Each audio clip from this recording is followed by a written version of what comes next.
देखिए सब कुछ किया इन्होंने और फिर कहते हैं कि संसद के अंदर अंबेडकर अंबेडकर अंबेडकर बोलना एक फैशन है। नौती के साथ कहता हूं, जो पंच तीर्थ बाबा साहब के उसमें से एक कोई स्मारक इन्होंने कभी अपने जमाने में बनाया हो तो बताइए। दूसरा, मैं ये माना जो मर्जी झूठ बोल के आप संसद में भी चले जाते हैं, लेकिन यहाँ पर नहीं जा पाएंगे।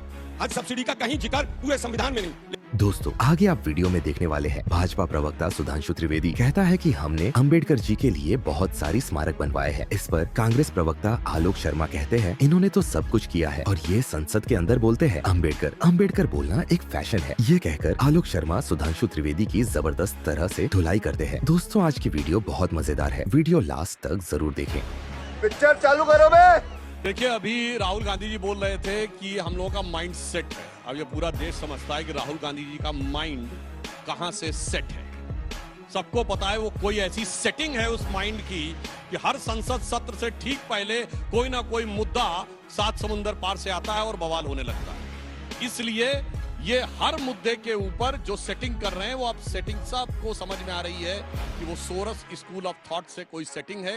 इसलिए इस मुद्दे पर भी मैं कहना चाहता हूं कि जब गृह मंत्री जी ने अंदर बयान दिया, न किसी सांसद ने आपत्ति की, न बैठे हुए किसी विपक्ष के सदस्य ने आपत्ति की। मल्लिकार्जुन खड़गे जी बैठे हुए थे, उन्होंने आपत्ति नहीं की। सब सुनकर शांति से बाहर चले गए। और उसके बाद ये कहां से सेटिंग हुई कि उनका माइंडसेट बदलकर विरोध करने का हो गया, ये देश ये समझता। और अब मैं बताना चाहता हूं, जो ये कहने का प्रयास कर रहे हैं कि हमारे लिए वोट, साहब हम जब कोई हमारी हैसियत नहीं थी उस जमाने से बात कर रहे हैं। मैं पुनः कहना चाहता हूं, दलित बस्तियों में काम करने वाला सबसे बड़ा संगठन इस देश का है तो वो है सेवा भारती, जो आरएसएस का संगठन है, जो जिसमें कोई वोट से लेना देना नहीं, 1950 से काम कर रहा है, जब हमारा हैसियत भी नहीं थी। दूसरा मैं बताना चाहता हूं, जब हम राम जन्मभूमि का शिलान्यास हुआ 9 नवंबर 89, तब हमारी संसद में 2 सीटें थी।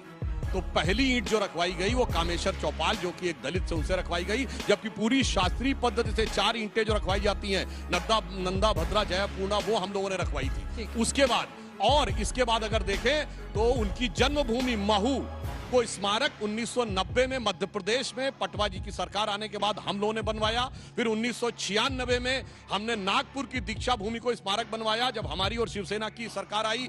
और अलीपुर रोड बंगला, जहां उन्होंने अंतिम सांस ली, वहां 2003 में अटल बिहारी वाजपेयी जी की सरकार ने उसको लिया। और मोदी जी ने मुंबई और लंदन तक जाके जो उनके स्मारक, वो जहां उन्होंने अध्ययन किया था, उसे स्मारक बनवाया। पंच तीर्थ हमने बनाए और डॉक्टर अंबेडकर। और एक बात कहना चाहता हूं जल्दी से, बस 15 अगस्त 2014 को प्रधानमंत्री जी ने जो पहला बयान स्टेटमेंट दिया था लाल किले की प्राचीर से, उसमें उन्होंने 2 बातें कही थी। क्या कहा था? जनधन अकाउंट और स्वच्छ भारत अभियान। इसका सबसे ज्यादा फायदा किसको मिलने वाला था? गरीब को। इसमें सबसे ज्यादा कौन थे? SC/ST तो थे ना। मैं दावे के साथ कहता हूं, अगर 54 करोड़ लोगों के पास जनधन अकाउंट्स आए हैं तो मैं दावे से कह सकता हूं कि वो 90% वो दलित ऐसे हैं जिनके पास 2014 से पहले अकाउंट नहीं था। यदि कुछ भी कि सोचने वाले सिर्फ वो है। आप लोगों ने बाबा भीमराव अंबेडकर का सिर्फ अपमान किया था, अब वोट के लिए आप उनका सम्मान की बात कर रहे हैं। देखिए सब कुछ किया इन्होंने और फिर कहते हैं कि संसद के अंदर अंबेडकर अंबेडकर अंबेडकर बोलना एक फैशन है। सब कुछ करने के बाद अंबेडकर साहब फैशन हो गए इनके लिए। इन्होंने स्मारक बना के उनको फैशन बना दिया। अरे भाई, आपने आधा अधूरा बताया कि दलितों के लिए उत्थान सबने किया।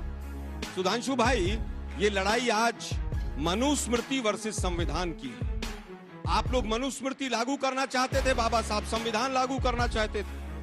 आप कहते थे संविधान अपशुगन है, बाबा साहब कहते थे कि मनुस्मृति जो है वो भारतीय समाज के लिए ठीक नहीं है। फर्क यही था। आज लड़ाई जो है वो संविधान वर्सेस मनुस्मृति की है। कोई बाबा साहब से इनको ना पहले प्यार था ना आज है।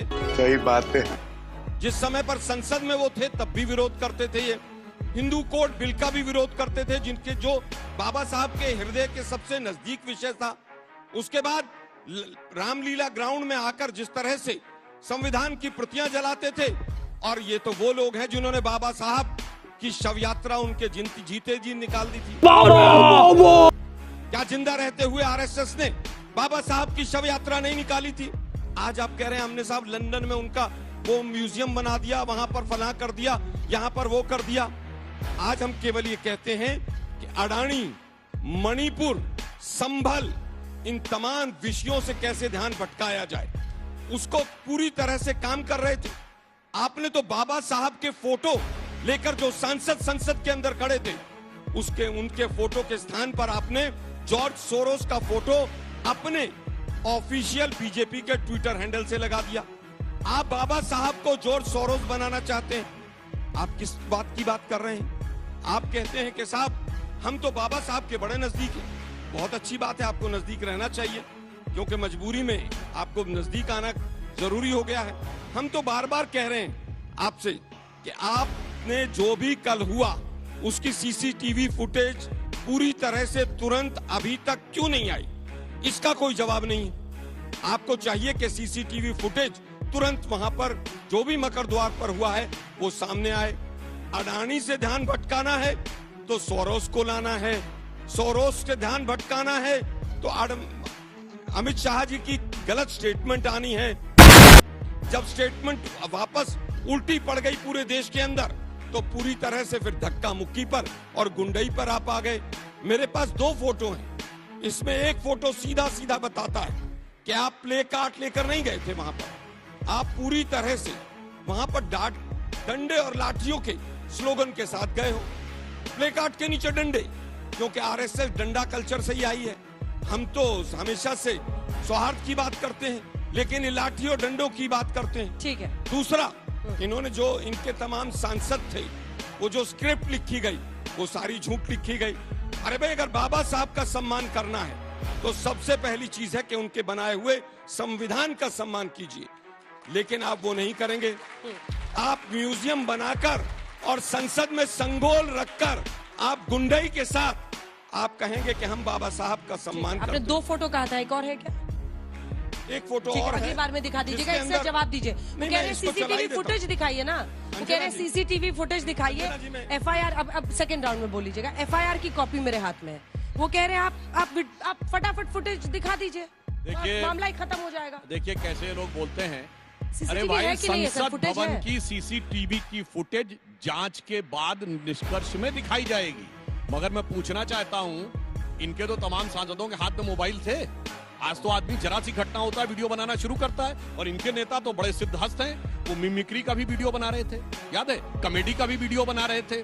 जब मुखौटा लगा के था तब वीडियो बना रहे थे, जब प्रियंका गांधी जी आ रही थी तब वीडियो बना रहे थे। तो भैया कॉमेडी का वीडियो बनाया, ट्रेजेडी का वीडियो बनाया ही नहीं। अगर हम करें तो वो तो गजब सांसदों का के तर्क पास देते हैं। आप बताइए ना। और मैं एक और बात, आपका क्रमवार जवाब दूं।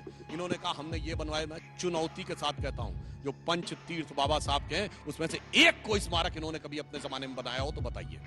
दूसरा, मैं कहना चाहता हूं, बाबा साहब को हराने वाले को पद्म भूषण दिया 1970 में, नारायण कारजोकर को बाबा साहब को नहीं दिया, वो अलग बात है। तीसरा, ये कहते हैं मनुस्मृति की बात, तो मैं कहना चाहता हूं इस देश में इनकी वजह से 370 धारा के तहत इस देश में एक ऐसा हिस्सा था कश्मीर, जहां पर वाल्मीकि समाज के बेटे बेटी के लिए था कि तुम पीएचडी भी कर जाओगे तो सिर्फ सफाई कर्मचारी बनोगे, जन्म से तय होगा कि तुम वो करोगे। और मैं बताना चाहता हूं, मनुस्मृति का कोई एक भी विधान आज के कॉन्स्टिट्यूशन में नहीं है, मगर मैं 10 चीजें गिनाता हूं जो शरिया का कॉन्स्टिट्यूशन में है। ट्रिपल तलाक, नेहरम, हलाला, हज सब्सिडी, 4 बीवी, बच्ची से शादी करना, वक्फ बोर्ड, और इनके ऊपर अगर सर्वोच्च न्यायालय और शरिया में मतभेद हो जाए ठीक। जाबानों की तरह, तो सर्वोच्च न्यायालय का निर्णय रौंद कर शरिया से ऊपर किया। तो आज मनुस्मृति बनाम संविधान नहीं है, संविधान का विधान बनाम शरिया का विधान। They have converted constitution into Sharia script। और आपको एक लाइन में कहना चाहता हूं, और आपको पता है वक्फ बोर्ड में कहा गया है कि 200-300 साल पुराने आदेश भी लागू होंगे। अरकाट के नवाब के आदेश पे तमिलनाडु का मंदिर वक्फ बोर्ड की संपत्ति है। मुगलों के आदेश के जमाने में सूरत की नगर निगम की जमीन पे दावा है वक्फ बोर्ड का। और ये कौन सी सरकारें थी जहां जजिया का कॉन्सेप्ट था, जहां जिम्मी का कॉन्सेप्ट था, जहां गाजी का कॉन्सेप्ट था, हजारों हिंदुओं को मारे, जो बगदाद के खलीफा का फतवा पढ़ के तब पाते थे। यानी सोचिए ये इन्होंने शरिया को किस ढंग से डाला है संविधान के अंदर। असली मुद्दा यह है, और मैं चुनौती कहता हूं, एक विधान बताइए मनुस्मृति का, मैंने 1 दर्जन गिना दिए शरिया। ठीक है, इसका आप जवाब दे दीजिए, फिर महुआ जी आ रही है। छोटा सा उत्तर दे देता हूं। हमने क्या किया, बाबा साहब ने संविधान दिया, पूरे देश ने देखा, 70 साल तक वो संविधान को और मजबूत किया।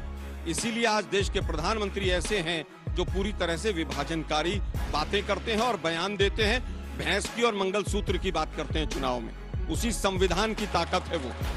अब ये कहते हैं साहब वो 4 बीवी की बात, जब कोई तर्क नहीं मिलता तो हिंदू मुसलमान पे आ जाते हैं, शरिया पर आ जाएंगे। अरे भाई, कौन सा शरिया का प्रावधान है जो आपने 11 साल में हटा दिया, जो हमने डाला था? एक प्रावधान बताइए। बता रहा हूं, मेहरम हटाया, हज सब्सिडी हटाया, मैं फिर ट्रिपल कहूंगा, हटाया। हज अब सब्सिडी, अरे हज आप सब्सिडी, एक मिनट। हज सब्सिडी कहीं पर भी संविधान में नहीं लिखी है। आप सांसद सब्सिडी हैं। संवैधानिक मैं फिर संरक्षण कहूंगा, प्राप्त था। अरे भाई एडमिनिस्ट्रेटिव डिसीजन है, संविधान में नहीं है। आप सांसद हैं, ये माना। जो मर्जी झूठ बोल के आप अच्छा। संसद में भी चले जाते हैं, लेकिन यहाँ पर नहीं जा पाएंगे। हज सब्सिडी का कहीं जिक्र पूरे संविधान में नहीं, लेकिन आप लोगों को मोदी तो जी फिर ने पेमेंट क्यों करती थी एक मिनट सरकार? सुनिए, देख मैं आपके बीच में नहीं बोला, झूठ बोलने की आपको आदत पड़ गई। लाइन पे आपका पकड़ा गया, सीधा आपने सीधा कहा मुझे एक बार बताइए, 2 सवाल। बहु विवाह हमारे समाज में हिंदू में था कि नहीं था? क्या आज भी आदिवासियों में है कि नहीं? हाँ या ना? क्या आपने हटा दिया वो? ये बहस हिंदू कब हिंदू समाज में मुस्लिम हो गया, मुझे हिंदू पता ही में नहीं कोई चला। बहुविवाह नहीं कर सकता। मतलब दलितों की बात हो रही थी, हिंदू मुस्लिम हो चुका है। महुआ जी, एक मिनट, जल्दी पूरा करिए। आदिवासियों में आज भी है। हिंदुओं में कोई अरे एक सुनिए पत्नी रहते भाई। हुए दूसरी शादी नहीं कर सकता। आप गोवा का फिर फंस गए आप। अरे सुनिए ना, मैं फंसा नहीं, आप फंसेंगे अभी। गोवा का यूनिफॉर्म, नहीं एक पाए मिनट सुनिए ना, कि- देख मैं आपके बीच में नहीं बोला। चलिए, गोवा का संविधान यूनिफॉर्म सिविल कोड जो आया है यूसीसी, उसमें 2 पत्नियां रखने का अधिकार है। ये हाँ आया या नहीं ना? है